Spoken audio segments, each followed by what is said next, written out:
First, you're going to acknowledge this loss and you're going to say it's okay.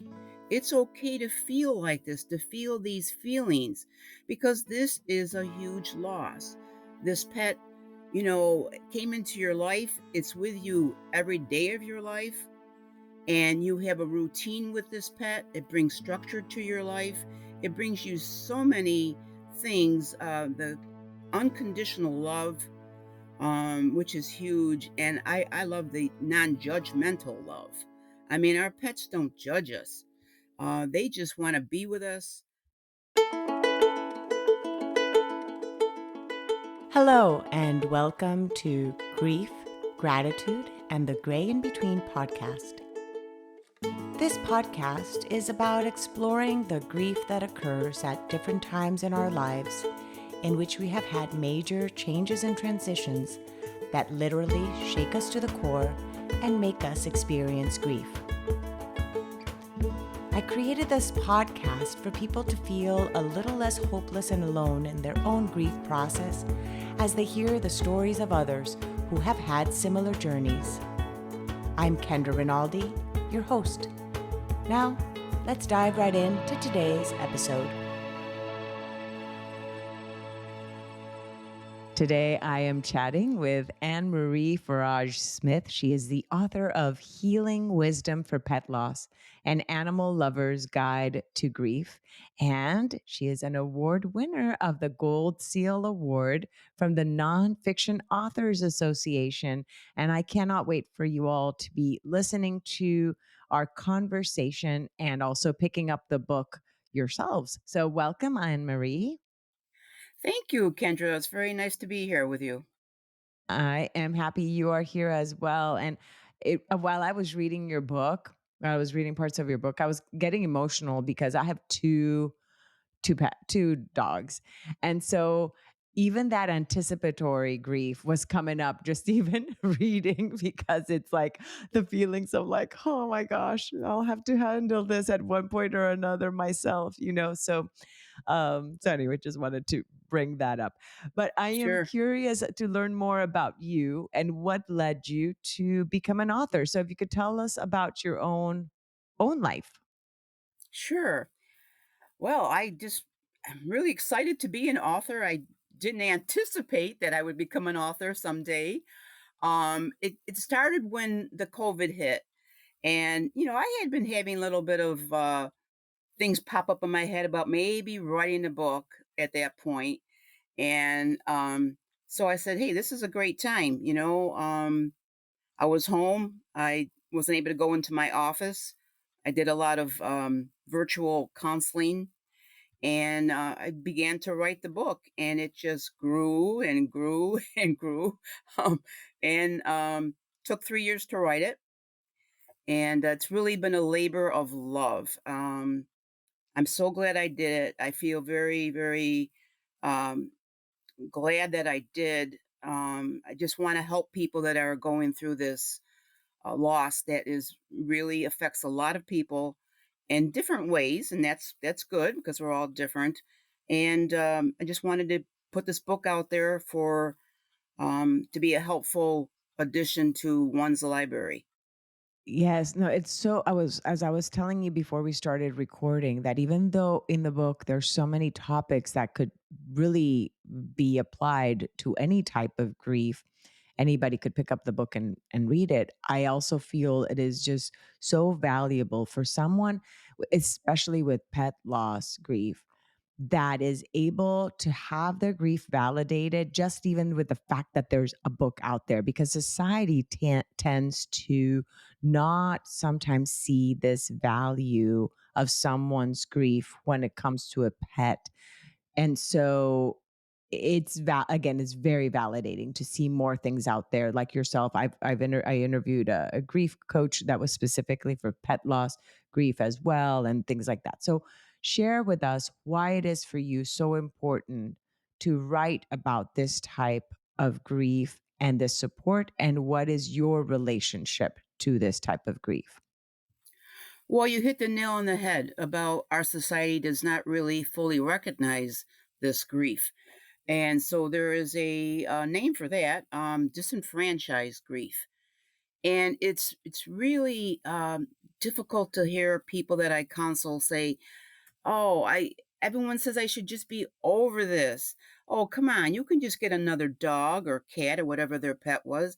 And that is totally not true because you can never replace the one that you had. That was a very special, unique relationship you had with them, and it cannot be replaced ever.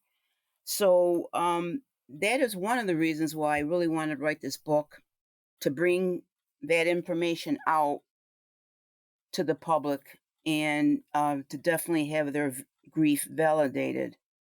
I forgot to mention I was in as I was introducing you is that you are a pet loss grief counseling trained professional. So that is what you do. So in this journey of you accompanying people in their grief then came about then you being able to write then about it as well. The disenfranchised grief that you talked about, that does occur a lot then with pet loss. Is that particularly what you notice that is the reason that most people end up seeking counseling is because their grief has been disenfranchised by society or those around them? Yes, lots of times they just feel like, "What's wrong with me?" I mean, I can't get over this. It's just been so difficult for me. And so they express all these concerns, and it's like, okay, this is a difficult loss. So let's talk about, the fact that we're going to validate this loss together in our work. First, you're going to acknowledge this loss and you're going to say it's okay. It's okay to feel like this, to feel these feelings, because this is a huge loss. This pet, came into your life. It's with you every day of your life, and you have a routine with this pet. It brings structure to your life. It brings you so many things. The unconditional love, which is huge. And I love the non judgmental love. I mean, our pets don't judge us, they just want to be with us. Of course, they want their treats for sure. Yes. But, they want to be with us. They want to go through our day together and just be our constant companion. So, and help us through the difficulties in our life just by being there for us. And, um, studies have been shown that just petting our pets Mhm. does help bring on the good endorphins in our body, the feel good hormones. And so that's really, I think, an awesome thing. Yes, having 2 pets myself and one of them having been she's I got her 2 months after my mom died, she came into our life, and she actually the day we picked her up, it was not the day we had scheduled, it was the day the breeder had scheduled was my mom's birthday. So the fact that she came into our lives on the first birthday that we were gonna celebrate without my mom on this physical plane was for me like this huge gift, and she became my therapy. Like you mentioned so much of what it helps not only to pet, but just the dynamics that go around that aspect of having a pet. A dog needs walking, so you end up having to get up, go out, and so it becomes part of your routine, and for someone that is also grieving, having a pet is this companion and kind of forces you out. So when they die, if you've kind of associated also this pet with so many other aspects of your life, or if they hold a connection, like in the case of Evie, my oldest, that has this connection that I feel with my mom, when she would die in the future, it's like, oh my gosh, then this something that I felt was connecting me to this loved one is no longer here. So there's so many layers within the grief of a pet that we sometimes just don't see, correct? Correct. And, you mentioned a good point about, they really encourage us to get out and walk, for example, because they need to be walked. And so when we lose them, there's something called secondary losses, Mhm. and that's one of them. We've lost our, exercise machine buddy, I so call her my it's personal trainer. That's what I called her, my yes, personal trainer. I love that. Yes, I love that. That's very true. I mean, and it's like I remember just last night, my dog Jazzy, we were sitting down and, on the couch, and all of a sudden she jumps off the couch. She was with us, and she jumps off the couch, and she looks at us, and she just stares and sits in front of us and looks at us like, don't you think it's about time you take me for a walk? It's almost like she was saying that. It was like, okay, Jazzy, yep, let's go for a walk. So we did. So The they really remind us to get out and walk. They remind us to socialize with people, Mhm. um, That's how I've met remind my us to neighbors. That's how I've met a lot of my neighbors has been ever since I was walking my dog. So, yes, it yes, absolutely. They provide that social connection. We take our dogs for a walk, and we might meet up with somebody, and they have a dog, and oh, what breed is your dog? What kind of dog? How old is your dog? Whatever, and have a conversation, and before you know it, we've been talking for 10 minutes, and so yeah. they bring the socialization aspect into our life for sure. And not only that we socialize with others, but for some people, this pet that's in their home is the only living being that they socialize with. So that is something to have in mind for when someone is grieving the loss of their pet, is having in mind that this could have been the one being on this planet that really even knew them. Can you talk a little bit about that aspect of the loneliness when this partner in their life dies, and Yes. how someone then can navigate that part of their grief? Yes, absolutely. That is especially true for seniors. That may be the only connection to a companion for their whole day. And so that companion has become like so prominent in their life. I mean, more so than it had been possibly when they had other family members around. So that's where the loss is really huge. And it's so important for them to speak about this loss, not keep it buried inside of them, share it with some possibly a family member or a trusted friend. And if those two avenues are not available to them, perhaps maybe getting some professional assistance, talking to a grief counselor would be also helpful because it's not good to bury this grief. It's important to express it and to have it validated. And once that process kicks in, things might look a little bit better for the person that is grieving when once they know someone is there for them. Someone will listen. And it's really all about sometimes just listening and Mhm, having the person share their memories about their pet in their life. Oh, we used to do all these fun things together. And, now I can't do them with this pet, but guess what? Maybe you can go out and do some volunteer work, and go to a rescue organization, maybe walk a dog there that hasn't been out in a couple of days, and wow, it would be awesome. Maybe just sit down and play with them. Maybe just sit down and pet them. I mean, that would be a wonderful gift to the dog, that you are visiting, and it will be returned to you in tenfold because you're getting the benefits of being there interacting with the pet. So mhm. it's just really important to get out and um, try to build new routines in your life, maybe even new hobbies. Not isolate yourself. That is, the biggest concern. You don't want to isolate yourself. Reach out. Reach out. And if by chance, like you said, if by chance you do not have a social connection, you mentioned seek then for professionals to help you in that process so that you are not alone in your grief and your grief can be validated.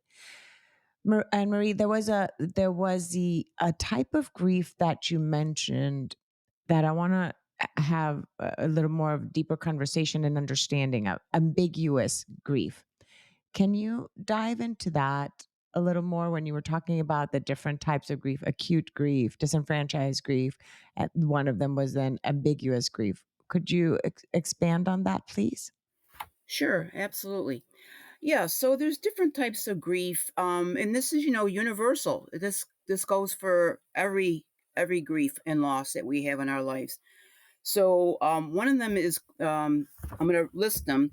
One is called acute grief, which is generally the what we might call normal grief. Okay, so it's like one and the same. Anticipatory grief, ambiguous grief, disenfranchised grief, and complicated grief. So, if you like, I can go through each of Yes, these please. briefly. Great. Please. Okay. So, like I mentioned just before uh, listing them, the acute grief is typically what you feel immediately after the loss of a loved one. So, it's referred to as normal grief. And it has a lot of different things that can manifest itself because of this grief.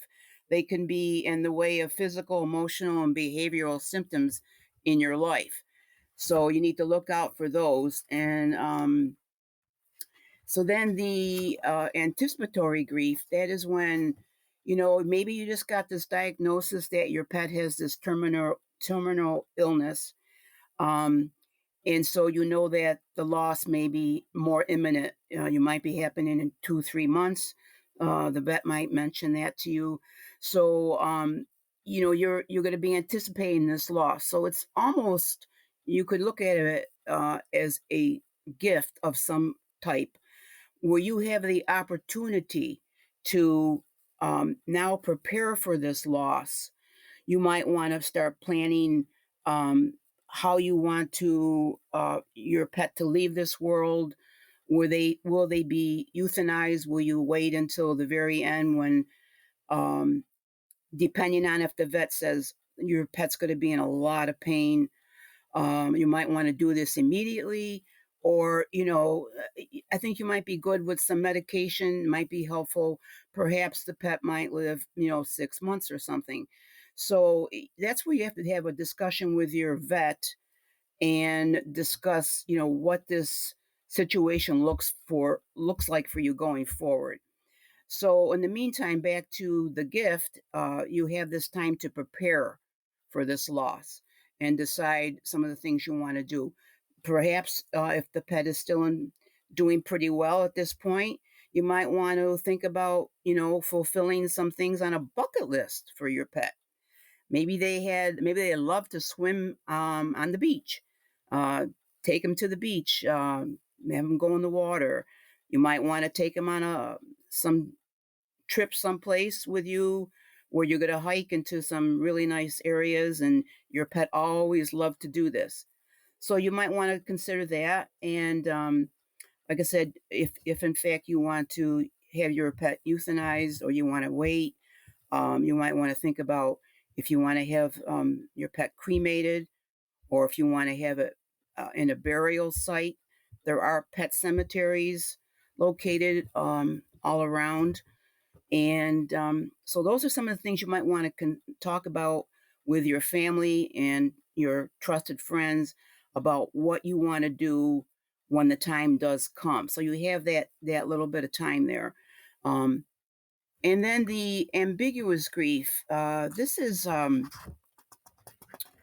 definitely related to every grief. It's the kind of grief that it's filled with uncertainty. You don't know what maybe happened to your loved one or your loved pet.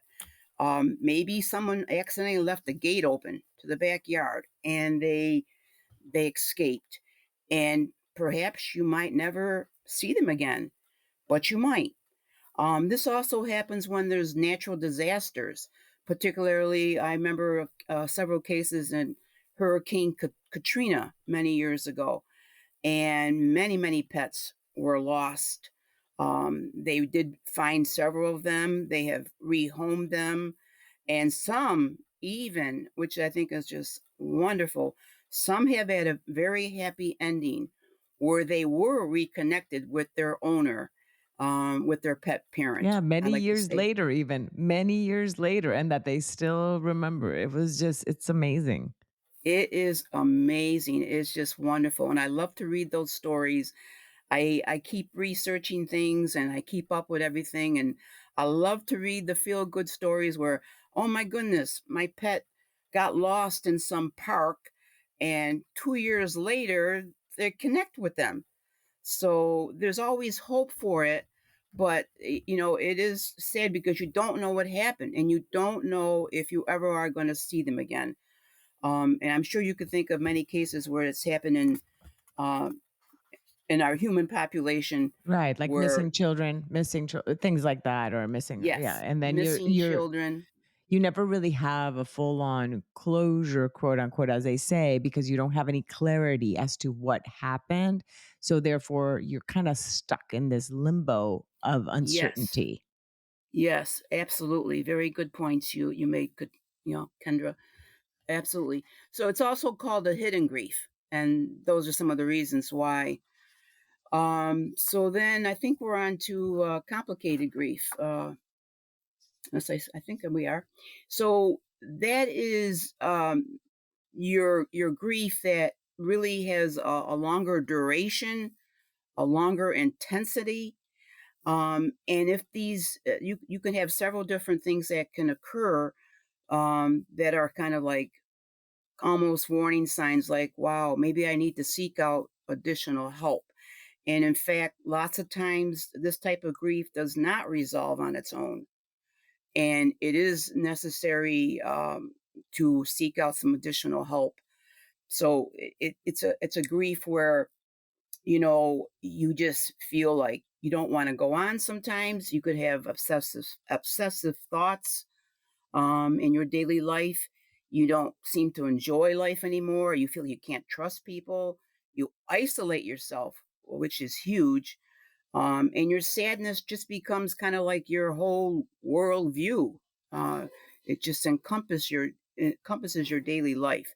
And like I said, the huge thing with this is the intensity and the duration. Those are two key factors there. So that's where it could be very, very important to seek out additional assistance. That is very important to hear because a lot of times, again, with grief, we know it's normal. And yes, the cute one is when it just happens. But again, if your life has not been able to get back in some kind of rhythm, if you're not able to return to work for many months or years, then that's a very complicated grief. And that's, you really do need that additional support to give you then some tools in order to move forward with this grief. So what are some of these tools then that you find help people kind of start taking steps forward with this grief? Well, I think the first thing is for you to acknowledge it, because you may be even at the point where you're saying, "Oh no, it's okay. I'm going to be okay. It's not really that big of a deal." So you're not really fully acknowledging it You're at that gaslighting level. yourself. You're gaslighting yourself.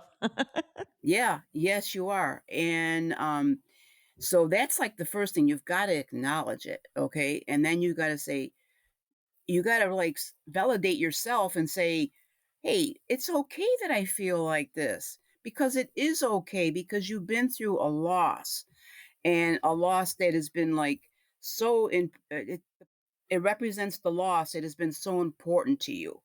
This was a pet that you woke up to every day.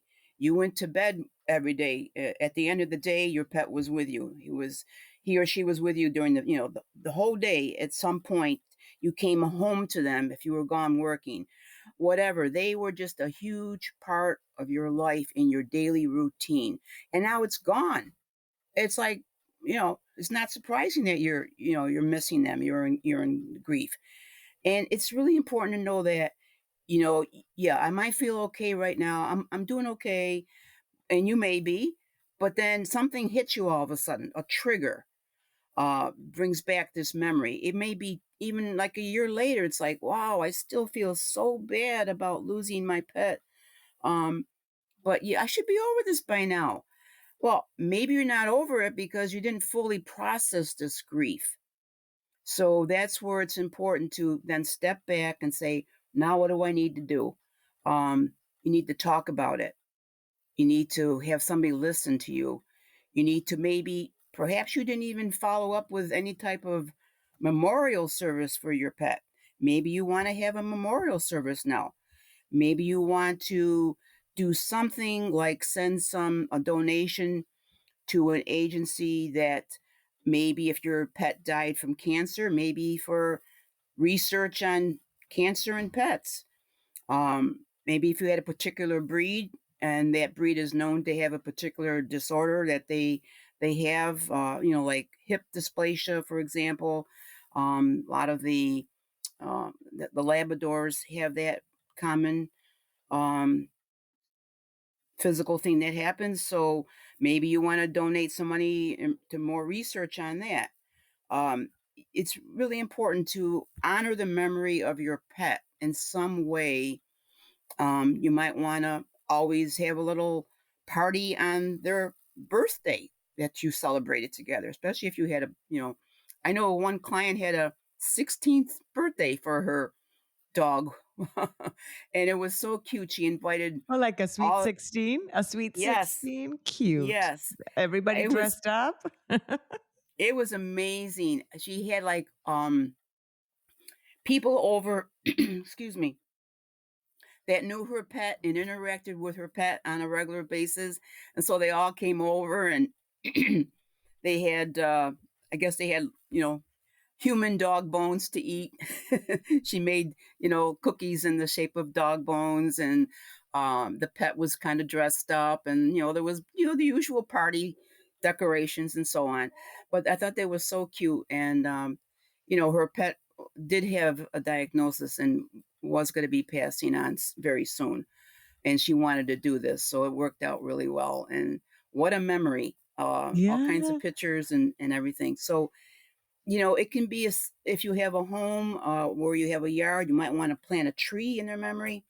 Excuse me.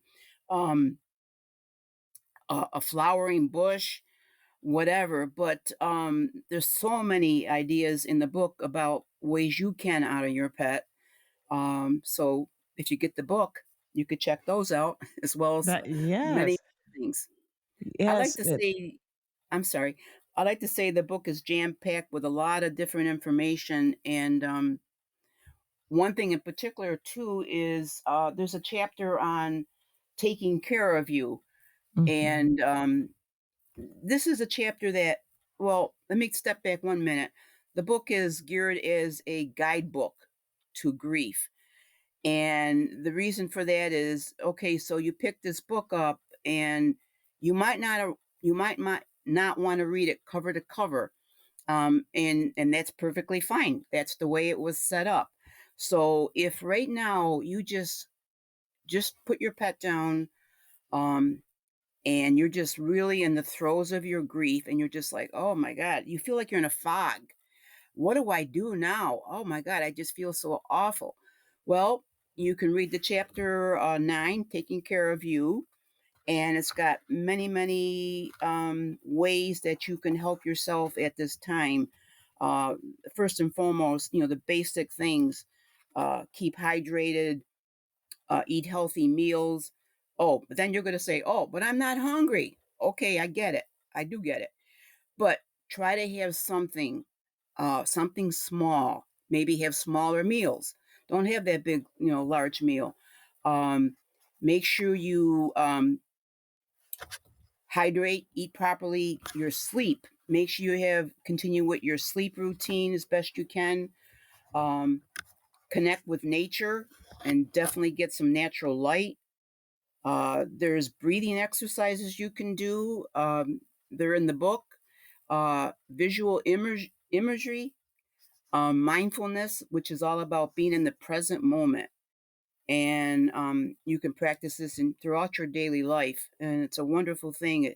It just calms your whole system down by getting out, and you can get out in nature. Combine the two, get out in nature, and just focus on the beauty out there. And you keep doing this on a regular basis, you have a better mindset. Um, so those are a couple things there. Writing about it, you might want to write about it. And you have great Absolutely. prompts, and you have some prompts about that too in your book of what to write and how you want to do, like including what were some of the pet names you thought you were going to name your pet before, and things like that. So it's really sweet because it's really just honoring this being and seeing the wholeness of them, and by you remembering even those things as you're writing, it just brings back these memories, which is something I want to talk about with you. Sorry, had you finished that part of the of Um, the writing of the tips? sure. I mean, yeah, there's more, but There's more. no, They can read it in the book. They can absolutely. they can, they can grab. We don't want to give them all. We're giving them little bits, right? It's a We don't want to. trailer. It's a We trailer don't for the want to open movie. up. Yeah, we don't want to open up the whole chest. No, no. Would you give it? It's the trailer anticipation for them to go read the book. But you mentioned towards the end the aspect of hope. Like, how can someone hold on to hope and hold on to this connection to this being, especially if by chance their beliefs, well, because beliefs can be different, right? As to what happens when we die, and especially not only just as humans, but then with pets.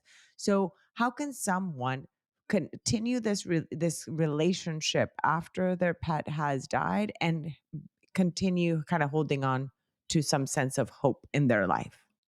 Yes, absolutely. Very important. And like you said, everybody's different. Everybody has different beliefs, and that's all a wonderful thing because we are all different. So it's honoring what you believe and not feeling any shame for it, and just going forward with it. And it is very important, I believe, to no matter who it is that has passed, to remember them, and through the memories that we have of them. So you might want to, going back to some of those things I mentioned to honor your pet, you can certainly do some of those on a regular basis. And it's really important to keep sharing the memories that keeps them alive in you, because I believe they are always with us. Some people believe they go on to the Rainbow Bridge, and that's perfectly fine. If that brings you comfort, that certainly is a wonderful thing.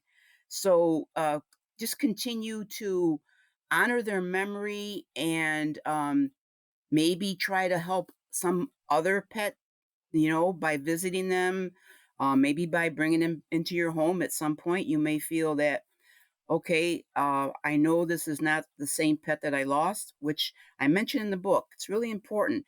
You might want to not get maybe the same type of dog that you had, for example, because it might remind you of that pet too much, where you're not really, honoring the new pet you have. So that's mentioned in the book as well too.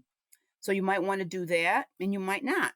But you might want to, like I say, volunteer for a rescue operation. You could do that, or even just visit dogs that are in rescue and take them out. I mean, what a gift! I mean, to be able to go and spend some time with another pet that maybe hasn't gotten out of the kennel for many hours that day. Um, That's a so beautiful way of honoring, another pet's memory. That's a pretty It's a it way, yeah, of is. serving and giving love to some other being in honor of the one we're missing. And it's not only there are you helping a dog, you're also helping yourself in that process too. Absolutely. The whole thing with having a pet is this mutual, it's a Mhm. mutual love. They help us, in so many ways, and they're there for us. So it's all mutual. We help them and they help us. Yes. They probably help us more than than we help them. I had someone say one time, actually a friend, we're talking about our pets, and he said that if aliens were to look down into this planet, they would think that that the dogs were the, especially with dogs, that it's like we go out there, we pick up their poop, we do that, they're the masters and we're the servants. Yeah. Oh, that's really cute, It's yeah. like, wow, look at that life. I want to live like that. Like, look, somebody behind you, they just pick up after you, they serve you dinner. It's like, that's the master. That other one's the Yeah, servant. yeah. It's So, really something. yeah.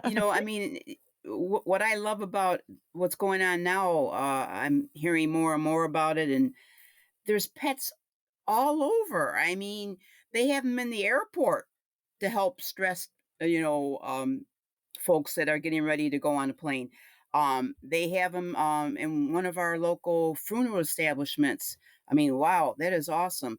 Um, one of my actually the college that I went to, they have like three pets that are there full time. They're in a certain building of the college campus and room, and you can, just go over there as a student and you're feeling extremely stressed out today, you had this big exam or whatever.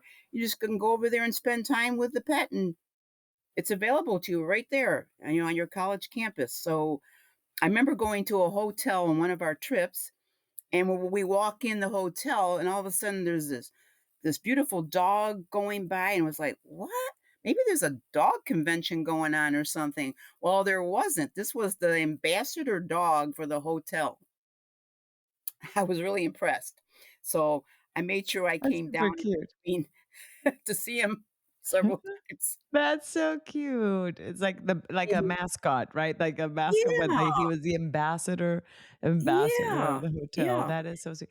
Yeah, and again, any pet can be that. We're talking about right now, like the ones that are most commonly kind of probably expressed, but it could be your gecko, your fish. We had our fish that lived 5 years, actually 6. Fishy was 6 when he died, and Fishy moved with us, from another state to here, so it was a constant in our family and for the kids, and it was actually the first time our kids experienced, let's say, grief, and that we had a little funeral for Fishy, our goldfish. So it it also gives this opportunity not only as of course in this case, yes, we were grieving and it was a fish, but even as a parent, when you are having the opportunity to validate your children's grief as well in the process and accompanying them in their grief if a pet has died, it is also very instrumental in being able to learn from this process so that when we're also navigating the grief of a person as well, the death of someone dying. absolutely. Yeah, I think there's many times when, that is the first grief that a Mhm. child may encounter. Um, I know it was for me when I was a very little tyke.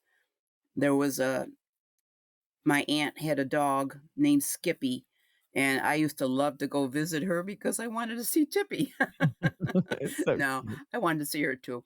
Um, but he used to come down the driveway when we pulled up in the car. My parents pulled up in the car, and we get out of the car. I couldn't just wait to get out of the car to see Tippy. And I'm Skippy. I'm sorry. I say Tippy because there was a Tippy in my life too, but it was Skippy. So it Uh-huh. was Skippy, yeah. And I have fond memories of him. I have a picture of him and me when when I was really a little tyke, but I value it. That is beautiful. Yeah, they really do bring as we're talking here, one of them just came to put her head here on my lap as we're talking. So she she's my emotional companion right here as we're Oh, chatting. I'll oh, show okay. I'll show you what she Yes, this one looks like. This one's Evie. I'll yes. show you in a minute. I love Um to see her. It's a yes. her? Yeah. This one's a girl, yeah, and Buddy, he's our most recent one, he's 2.5, he's the boy. So Evie is the one that came 7.5 years ago to our life when Oh, my okay. mom died, uh-huh. Yeah, Um, so Anne Marie, I want to make sure that I've asked you all the questions that you might have, or all the things you might have wanted to share with the audience. But is there anything else that I might have not touched upon that you want to make sure that you share with them before we go into the part of how they can get a hold of you? Is there something else you want to share with the sure, listeners? sure.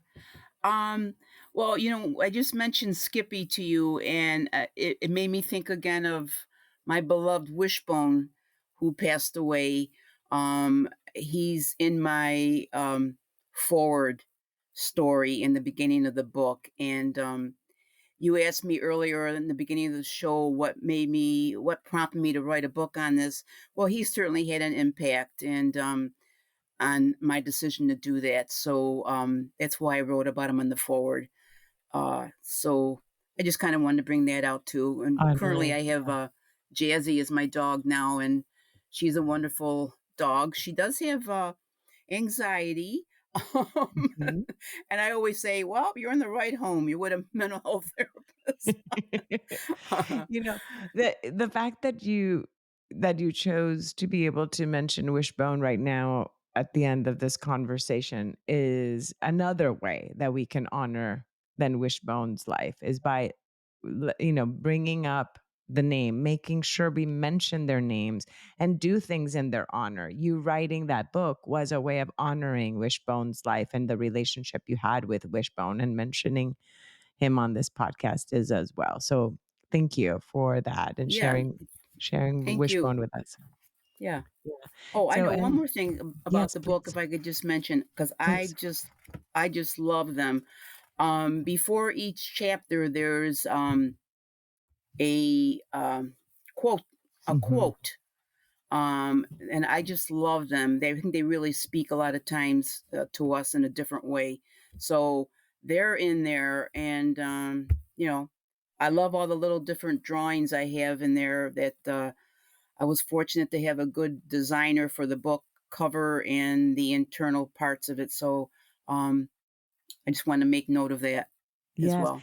Yeah, what you mentioned even before of when somebody picks up the book and they're like, "Well, I don't know how much either time I wanna read or how much energy I have right now to read." You can Right. literally just read even just that little quote at the beginning, and that might just even just kinda shift your mood. Or look at one of the drawings, and then that connects seeing the drawings of the person connecting with these little animals, that might touch your heart. And so, depending on where you are in your grief, you want to open the book and read it from cover to cover, do that, or open it, read a little quote, open it, look at a little drawing. Some shape or form, it's going to ease a little bit of this pain and accompany you in this really hard time of life. So thank you for that. Now let's transition into sharing with people how they can get a hold of the book and how they can get a hold of you, and if by chance they're near your area, how they can work with you too. If you're Sure. still Absolutely. Absolutely. So the book is available online, many avenues online. I won't mention the specific names, but and the bookstores may vary in your area. Um, there is also available in some brick and mortar stores, such as Barnes and Noble. I just did a book signing there this past weekend. And the thing is, I'd like to really encourage people to support their independent booksellers. And if you go in the store and they don't have it, ask them to order it for you. They'll be glad to do it. And usually it comes in 1 or 2 days, and you could help support them. Um, so that's a wonderful thing. And let's see, where else? yeah, or how can they get a hold of you? And we'll share your Okay. website below in the show notes, but just and Yep. what kind of accompaniment and things do you do now in the grief journeys as well? Okay. Well, I do individual counseling for grief and loss in general, and specifically also with pet grief and loss. And so I'm in New York State. I'm a licensed mental health counselor in New York State. So I would be able to see them virtually in any place in New York State. They can go to my author website if they like, which is faragesmith.com, and they can find out where I would be doing book signings or presentations of any type on there. We have our Humane Society here in Rochester. We have every year we call it Oh, cute. Barktoberfest, and it is a fun day. You bring your pets in. They have actual They have I don't know if it's 5K or whatever run for folks in the morning. And then they have food trucks and different vendors on the premises. They have all kinds of fun activities for your children as well as your pets. You can bring your pets. A lot of people, they have a contest dressing up your pet particular outfit, and they give awards for that. So I'm going to be having a table there where I will be selling my book as well. That's coming up in September. That's on my website, the exact And date. if by Um, chance, because the release of this episode might be after that, so just still be on the lookout for any other times in which you might come out, which on your website they could probably see as sure. well. Yeah, Yeah, it will be on the website. Yeah. yeah. Um, and let's see what else. Um, I just want to say that I I want people to take away from this book that they are not alone in their grief. They are not alone in their grief, and that others care. And that's why I wrote this book, because I'm very passionate about this topic. Um, and if they, I want them to read the book, and to my hope is that they will have something that comes from the book that will really speak to them and help them, even if it's in some small way. If I could be a part of that, I would be deeply honored, to know that I have helped them through this loss. Thank So you. I also have a website, Counseling Connections. That's my private practice. They can send me a message through there, and also the Rochester Center for Pet Grief and Loss. All you have to do is Google my name, basically, and all these will come up, actually. And you can go to any of those websites, and you can leave a message there as And well. I'll link them below. You can share with me all those links, and I'll make sure to link them in the show notes so that it's easier for people to go ahead Sure. and find them as well. Thank you so much again, Anne Marie. This was Anne Marie Farage-Smith, author of Healing Wisdom for Pet Loss: An Animal Lover's Guide to Grief. Thank you again for being on the And podcast. thank you so much, Kendra. I thoroughly enjoyed our time together today. I appreciate you. Thank you. I did too.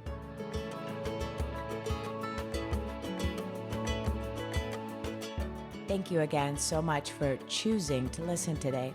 I hope that you can take away a few nuggets from today's episode that can bring you comfort in your times of grief. If so, it would mean so much to me if you would rate and comment on this episode. And if you feel inspired in some way to share it with someone who may need to hear this, please do so. Also, if you or someone you know has a story of grief and gratitude that should be shared so that others can be inspired as well, please reach out to me. And thanks once again for tuning in to Grief, Gratitude, and the Gray in Between podcast. Have a beautiful day.